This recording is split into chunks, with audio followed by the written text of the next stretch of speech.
Hey everyone, and welcome back to the channel. Today, we're talking about something small but mighty, something that our entire world depends on: pollinators. I'm talking about bees, butterflies, birds, and even bats.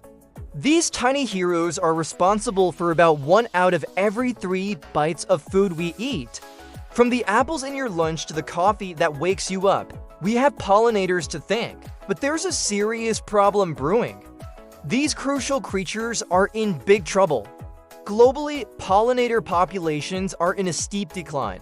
Imagine a world with fewer flowers, less fruit, and a much less colorful plate. That's the direction we're heading if we don't act. So, what's causing this crisis? It's a combination of factors, a perfect storm, really. First up is habitat loss. As cities expand and agriculture intensifies, we're paving over the very meadows and wild spaces that pollinators call home. They're losing their food sources and nesting sites. Think of it like someone bulldozing your neighborhood grocery store and your house at the same time. It's a devastating blow. Then there's the issue of pesticides, especially a group called neonicotinoids. These chemicals are widely used in farming to protect crops from pests, but they have a dark side. When pollinators like bees come into contact with them, it can damage their nervous systems, making it hard for them to navigate, communicate, and find their way back to the hive. Even at low doses, it weakens their immune systems, making them more susceptible to other threats. And that brings us to the third major factor: disease and parasites. The varroa mite, for example, is a nightmare for honeybee colonies. It's an external parasite that feeds on bees and transmits deadly viruses.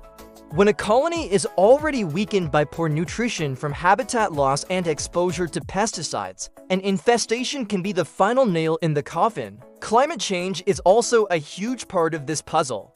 It's shifting flowering times, creating a mismatch where flowers bloom before their pollinators have emerged for the season. The consequences are massive. We're not just talking about losing honey. The decline of pollinators directly threatens our food security. Many crops, including almonds, blueberries, and squash, are almost entirely dependent on them. Without pollinators, farmers would see their yields plummet, leading to food shortages and higher prices for everyone. It also affects wild ecosystems. Many wild plants rely on pollinators to reproduce. Their decline could lead to a domino effect, impacting entire food webs and reducing biodiversity. But here's the good news: this is a problem we can all help solve. You don't need to be a scientist or a beekeeper to make a real difference. It starts right in your own backyard or even on your balcony. Planting a pollinator-friendly garden is one of the best things you can do.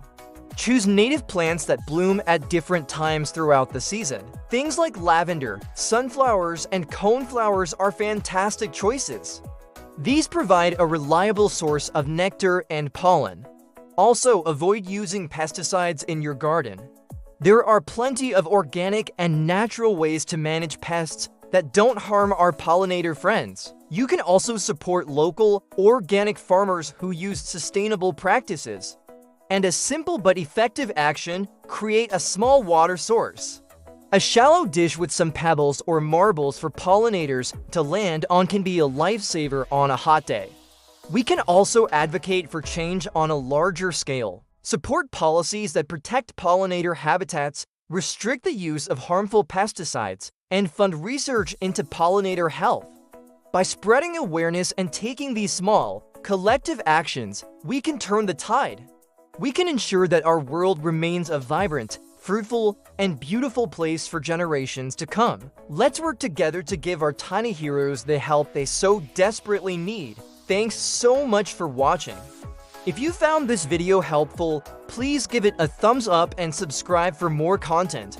Let me know in the comments what you're planting for pollinators this year. See you next time.